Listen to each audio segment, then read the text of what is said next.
So in order to play Army 2-4 and Army 6-8, as well as a large variety of other tunes, you'll need to know how to play a 15-stroke roll. This one's actually second most important roll after the 7-stroke roll in terms of tunes. So, as with all double-stroke rolls, the name actually tells you how many individual double strokes are in there. So in a 15-stroke roll, traditionally begins on the left hand. 1, 2, 3, 4, 5, 6, 7, 8, 9, 10, 11, 12, 13, 14, and then a right-handed accent to end it. So the first thing I'd like us to do is just work on that, just the idea of double strokes as sort of an open format.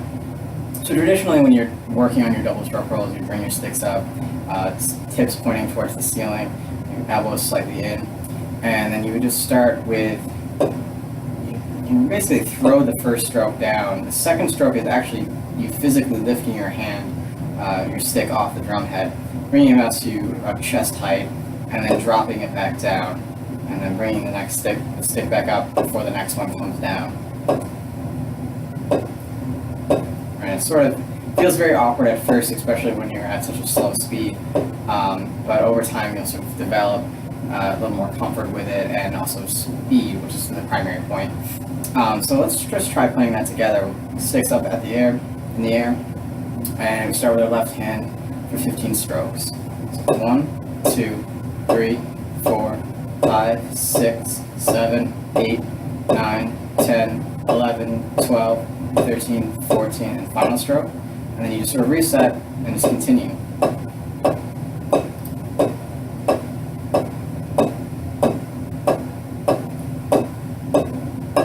And again, 1, 2, 3, 4, 5, 6, 7, 8, 9, 10, 11, 12, 13, 14, 15. And 1, 2, 3, 4, 5, 6, 7, 8, 9, 10, 11, 12, 13, 14, 15.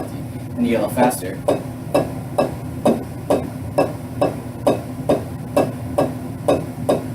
And that was too many. 1, 2, 3, 4, 5, 6, 7, 8, 9, 10, 11, 12, 13, 14, 15.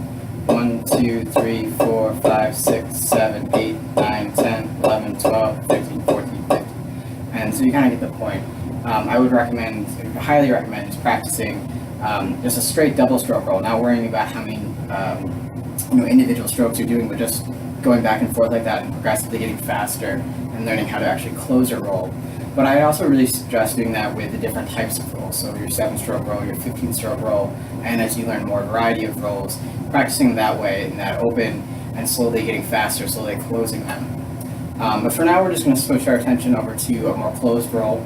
Depending on what level you're at, you might be able to actually perform a full double stroke roll closed, in which case, you just think about it the same way we were just doing the 1, 2, 3, 4, 5, 6, 7, 8, 9, 10, 11, 12, 13, 14, 15, I think I counted wrong.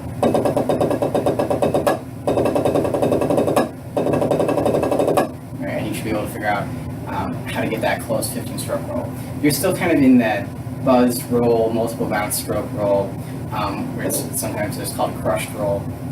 You can think about it as 7 hand changes. So we're starting with our left hand, you 1, 2, 3, 4, 5, 6, 7, and then the 8th note, or the 8th stroke being that end stroke.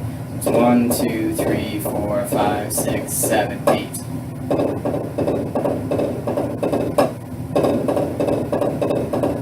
And then you get a little bit faster, making a more continuous roll.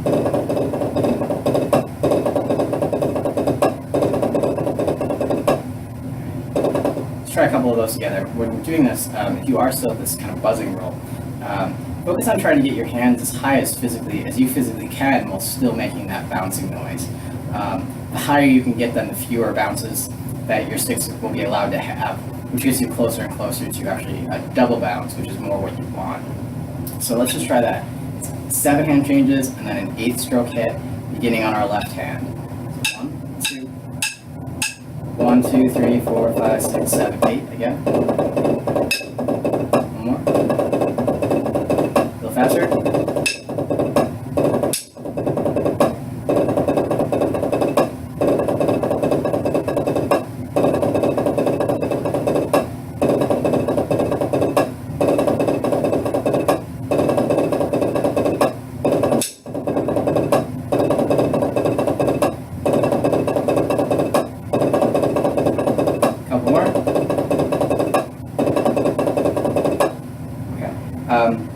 So in terms of, so really the important part is understanding, getting kind of an innate feeling for the length of a 15-stroke roll. So that way you don't have to keep counting all the time every time you're playing on a tune. If you just kind of, after a while practicing these, you'll just sort of get a sense of like, this is how long it is, and then just be able to cut off at the right time. So that's something to really strive for. Again, if you're still at that buzzing phase, try and get your hands as high up when you're doing the buzzes as possibly can. Even something as high as this, and that's going to get you more to that double bounce rather than sort of multiple bounces. If you are at the point where you can do a full double stroke roll, then you can remember that it's 1, 2, 3, 4, 5, 6, 7, 8, 9, 10, 11, 12, 13, 14, 15, and then you just keep getting it faster. Right, so you're doing the full roll. And so just practice those for a while. You won't be able to play the second line to Army 2-4 or the second line to Army 6-8 or the third line to kinetic halftime until you've mastered these 15-stroke rolls. So just keep working on those for a while until you get accustomed to the length of them.